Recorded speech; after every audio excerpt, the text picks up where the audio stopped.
बहुत समय पहले चंद्रवन नाम का एक विशाल जंगल था। वहां के राजा थे शेर सम्राट वीरेंद्र। वे बाकी राजाओं जैसे नहीं थे। वे अपनी प्रजा से प्यार करते थे, उनके दुख सुनते थे और हर छोटे बड़े जानवर की रक्षा करते थे। एक सुबह वीरेंद्र अपनी गुफा के बाहर आराम कर रहे थे। उनके पास बैठे थे हिरण मोती, खरगोश फुदकू और चिड़िया पीहू। महाराज, कल फुदकू इतनी तेज भाग रहा था कि मुझे लगा हवा भी पीछे रह जाएगी। अरे भाई, मैं तो बस अभ्यास कर रहा था। जब जंगल में वीरेंद्र जैसे राजा हों तो डर किस बात का। सच कहूँ महाराज, पूरे जंगल में आप जैसा दयालु राजा कोई नहीं। कल आपने मेरे बच्चों को अजगर से बचाया था। राजा वही होता है जो अपनी प्रजा को परिवार समझे। तभी गुफा के अंदर से शेरनी तारा बाहर आई। उसकी आंखों में गुस्सा भरा था। वाह, जंगल का राजा और यहाँ बच्चों की तरह हंसी मजाक कर रहा है। तारा, प्यार से जीता हुआ दिल हमेशा डर से जीते हुए जंगल से बड़ा होता है। जंगल दया से नहीं, खौफ से चलता है। देख नहीं रहे, ये सब तुम्हें बराबरी का समझने लगे हैं। दूर हट मेरे सामने से, वरना आज तुझे ही शिकार बना दूंगी। देखा, यही असली राज है। घमंड हमेशा इंसान और शेर दोनों को बर्बाद करता है। मुझे कोई नहीं हरा सकता। उसी रात तारा जंगल के अंधेरे हिस्से में लकड़बग्घा खुरचन और भेड़िया काल सिंह से मिली।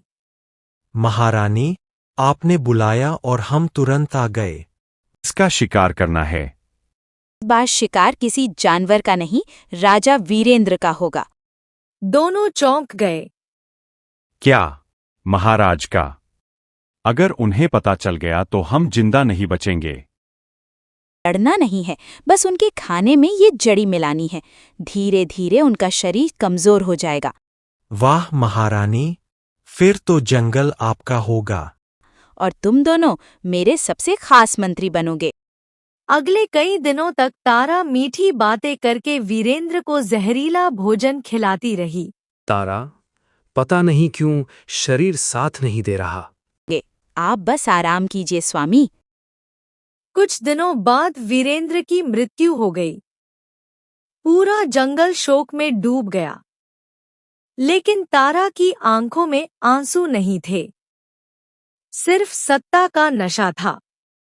अगले दिन उसने ऐलान किया, आज से जंगल में सिर्फ मेरा कानून चलेगा।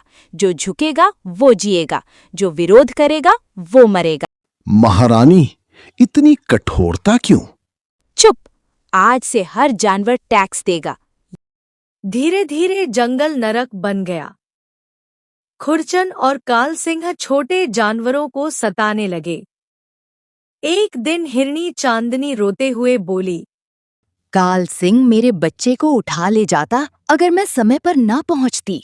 अत्याचार ज्यादा दिन नहीं चलता, घमंड का अंत जरूर होता है। लेकिन हम कर क्या सकते हैं? होता है, ताकत से नहीं, डर से हराएंगे।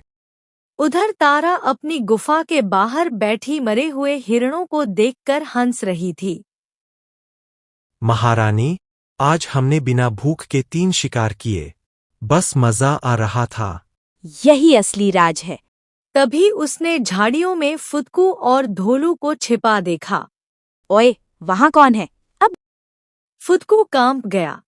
चल खरगोश, महारानी के सामने नाच। शेर कभी कमजोरों को परेशान करके महान नहीं बनता। अब गधा हमें सीख देगा। आज से तू हमारा नौकर है। समय बदलते देर नहीं लगती। भाग यहाँ से। उदास धोलू जंगल में घूम रहा था। तभी उसे एक पुरानी गुफा दिखाई दी।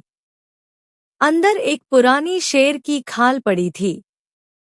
उसके दिमाग में एक योजना आ गई। अगर मैं इसे पहन लूं तो बिल्कुल महाराज वीरेंद्र जैसा लगूंगा। उसने रात में सभी जानवरों की गुप्त सभा बुलाई। दोस्तों, कल रात हम तारा के घमंड का अंत करेंगे। सब उत्साहित हो गए।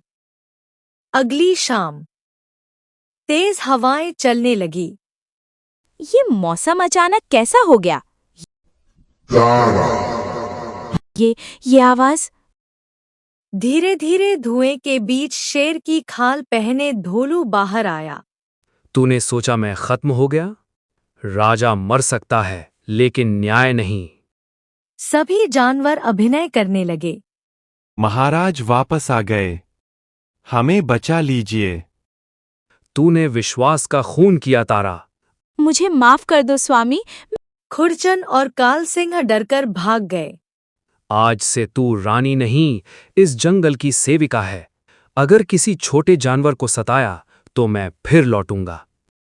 माफ कर दो स्वामी, मैं बदल जाऊंगी, कसम खाती हूँ।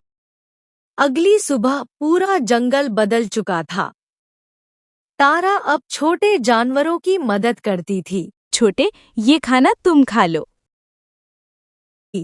और उस दिन सभी ने समझ लिया, घमंड चाहे कितना भी बड़ा हो, सच्चाई और एकता उससे हमेशा बड़ी होती। अगर कहानी पसंद आए तो वीडियो को लाइक करें, शेयर करें और चैनल अनु टून्स को सब्सक्राइब जरूर करें।